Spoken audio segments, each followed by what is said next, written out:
আজকে আমাদের বাড়িতে একটা নতুন জিনিস এসেছে, সেটা কিন্তু ঘন্টু বেশ বুঝতে পেরেছে। তখন থেকে কিন্তু ঘন্টুকে দেখতে দিইনি, তাই দেখো ঘন্টু দেখার জন্য খুব ব্যস্ত হয়ে উঠেছিল।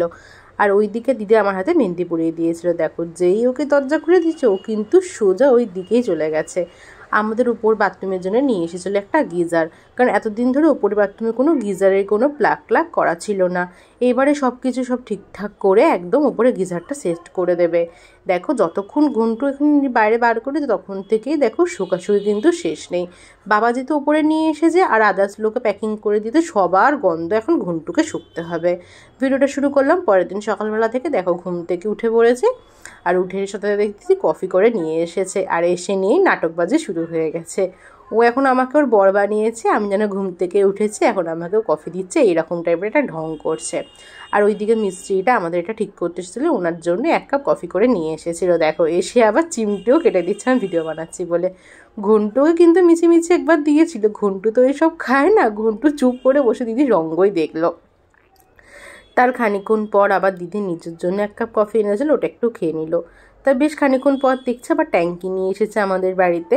বেশ উপর ঘরে নতুন নতুন জিনিস লাগানো হলে কিন্তু মনের মধ্যে একটু অন্যরকমই আনন্দ হয়।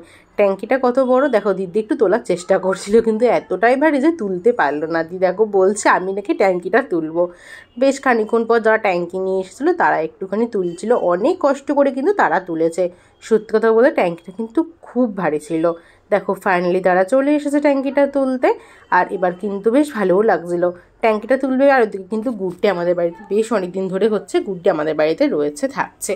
গুড্ডি কিন্তু মাঝখানে আমাদের বাড়িতে বেশ কয়েকদিন ছিল না, মানে ওই যে যবে থেকে ভাদ্র মাস পড়েছিল তবে থেকে কিন্তু আমাদের বাড়িতে গুড্ডি ছিল না। তারপরে দেখো শীতকাল পড়াতে বেশ মাঝামাঝি সময় থেকে গুড্ডি আমাদের বাড়িতে আসতে শুরু করে দিয়েছে।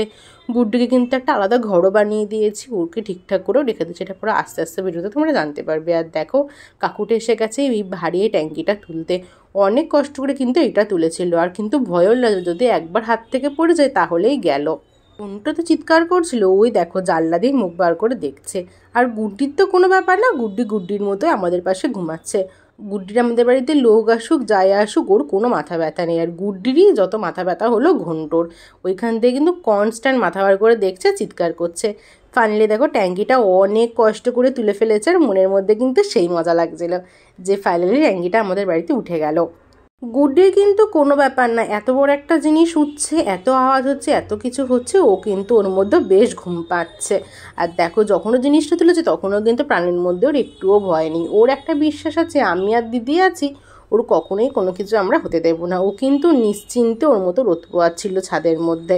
দেখো আমি শুধু ওকে দেখানোর চেষ্টা করছি, এতক্ষণে যদি গুড্ডির জায়গায় ঘন্টু থাকতো এখনই কিন্তু কাকুগুলোর কাজ একদম দফা রফা করে দিত, কারণ ওনাদের গায়ের মধ্যে লাফিয়ে উঠে বসতো। আর গুড্ডি তো খুবই শান্ত, ও কিন্তু কিচ্ছু করেনি, ও ওর মতো ঘুমাচ্ছে। এইবারে দেখো ফাইনালি উঠে পড়েছে ছাদে, যেখানে মেন ট্যাঙ্কিটা তোলা হবে।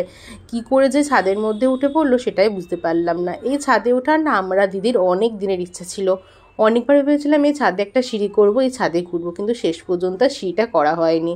তাই আমরা দিদির কিন্তু বেশ আফসোস, যখন কাকুটা ছাদে উঠেছিল তাই একটা ভিডিও করে রেখেছিলাম যদি কখনো উঠি।